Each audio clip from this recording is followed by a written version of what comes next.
Kan pH untuk mengukur tanah berarti sama-sama tanah kita. Ini sangat penting. Itu penting doa, Bu. Itu untuk mengukur pH yang ada di air. Jadi tinggal tancapkan airnya. Ibu nak nyemprot, Bu. Sekali tancapkan air yang ibu ambil di parit, di terage ya. Masam. Ibu semprotkan, makin kuat bangas datang.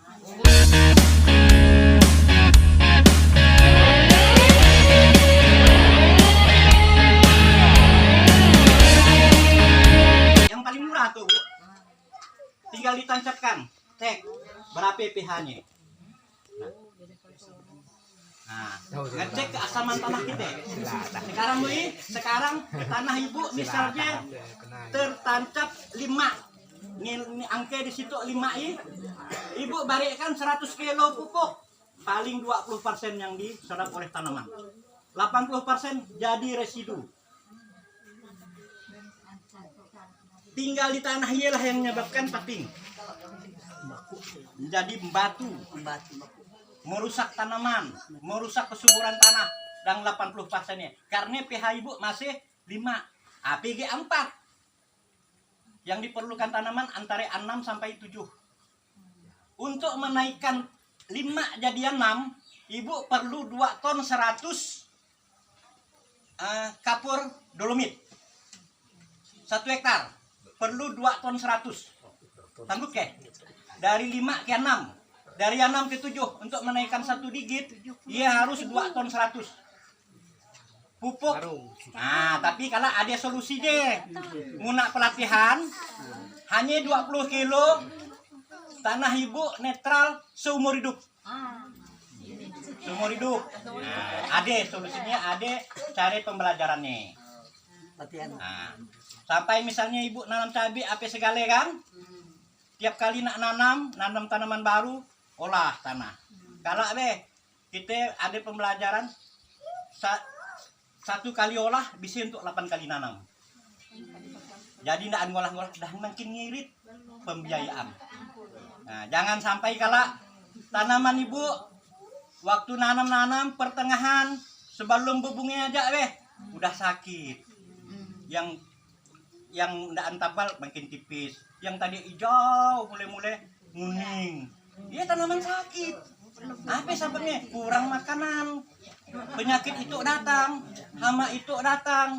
Nah, jadi ibu kalau dengan organik tuh harus lengkapi semua. Nah, fungisidanya dilengkapi, nah pesnapnya dilengkapi dan lain sebagainya dilengkapi supaya apa yang kalau nyangkut tadi apa doko lakaya macam ya harus digedekan sampai ke panen. Ada namanya pupuk vegetatif, ada namanya pupuk generatif. Iya, kita buat semuanya, Bu, untuk keperluan pertanian kita. Yang semuanya dibuatnya murah dibuatnya. Cuman iyalah tadi ada yang dah tahu tidak mau buat, ada yang belum tahu sama sekali. Nah, ia perlu pembelajaran.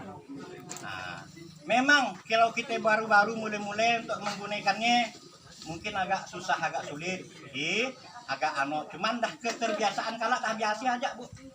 Nak perlu tinggal ambil di belakang rumah persiapan kita yang 10 liter, 20 liter ya. Jadi diharapkan ke depan Bapak Ibu tidak agak ketergantungan kepada pupuk. Diharapkan masing-masing rumah punya stok masing-masing 6 sampai 7 macam sarana untuk kita bercocok tanam dengan sistem organik yang dimana di sini semakin kita gunakan 2 tahun 3 tahun, Bu, ibu dah ndak gunakan kimia, ndak gunakan itu, ndak digunakan, Bu, ndak digunakan karena tanah dah kembali subur. Tanah dah kembali subur, tanah dah kembang. Mikro apa aja sih udah ada di sini kan. pH-nya rendah ya. Diberi apapun pupuk, sebanyak apapun pupuk yang tidak dimanfaatkan ya. Tidak dimakannya. Mungkin kita sakit damang gigil, Bu. Iya. Diberi sakit pun kita tulak. Kira-kira dia lah. Zona hijau. pH-nya rendah. Pengukur pH tanah. Bong-bong merusek. Nggak ada bisa diserap nih. Mun saya cerita panjang. Pak Ketua Gapoktan. Ada kapasitas tukar kapion, ion, anion, apa segala pusing bu sajalah yang gaya-gaya usah. Nah, jadi artinya Ibu PPL Gayung Bersambut. Organiknya baik. Nah, gila.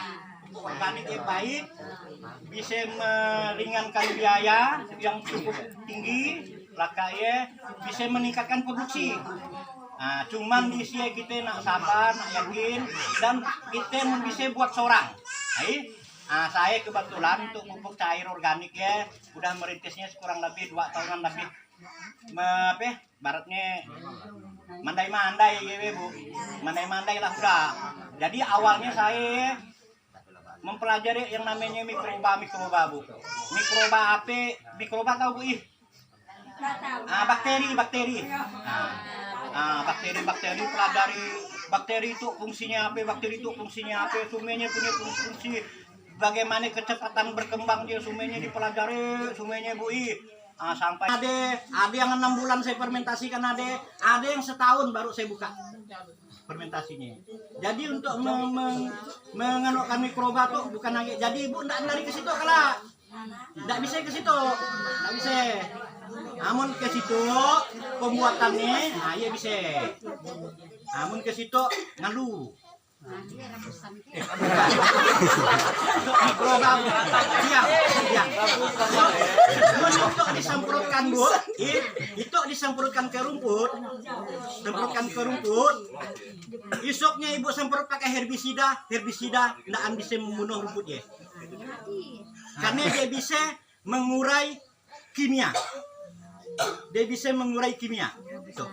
Nah, 1 botol tuh bu, ibu kumpulkan rumput 1 karung, ibu buat bak dari tarpal, isi air 1000 liter, masukkan itu 1 botol, masukkan rumput dicancang, bari gule, ibu siramkan ke sawah, sama dengan ibu untuk 2,5 ton. Pakai itu sebotol dah. Jadi saya nak memberikan bagaimana tadi biar bisa bukan jualan ini. Nah, saya cuma memperkenalkan, memberikan wawasan, karena saya tidak penyuluh juga. Cerita jualan gampang. Itu sakala tuh kira-kira sampai ada yang nak nanam dalam seminggu, dalam 2-3 hari tuh nak nanam cabai, nanam apa.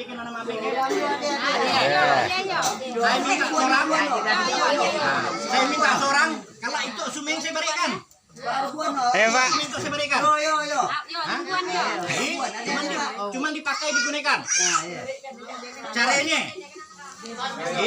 Kalau yang lain ada.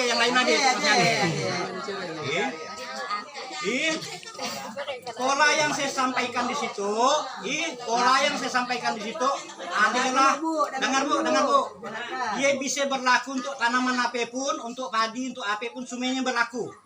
Pola yang nak saya sampaikan di situ adalah pertama sterilisasi. Tahu ke sterilisasi? Nyehatkan tanah. Tanah ya harus disehatkan dulu. Nah, jadi seminggu sebelum bapak ibu nanam, semprotlah dia dengan trichoderma. Itu ada namanya trichoderma tuh. Nah, ya sebenarnya labelnya ada, cuman tadi tidak sempat ngeprint. Jadi itu trichoderma, semprotkan. Jadi sebelum kena serang penyakit yang namanya awar bakteri, penyakit macam-macam lah yang disebabkan trichoderma dah mengatasi. Jadi sterilisasikan dulu, sehatkan dulu. Lakaya isuknya semprot dengan mikorida, anti jamur bakteri. Musim panas dia bisa ngambil air dari dalam tanah sekian puluh meter bakterinya tuh. Nah, lakaya baru pesnap, semprotkan pestisida nabati tuh, dari daun-daunan, dari macam-macam tuh Semuanya ada di kita situ, nanti bisa dibuat. Nah, pestisida nabati untuk membantai, bunuh hama yang ada di tanah. Karena apa? 90% tanah di hama dan penyakit datangnya dari tanah. Saya padahkan 90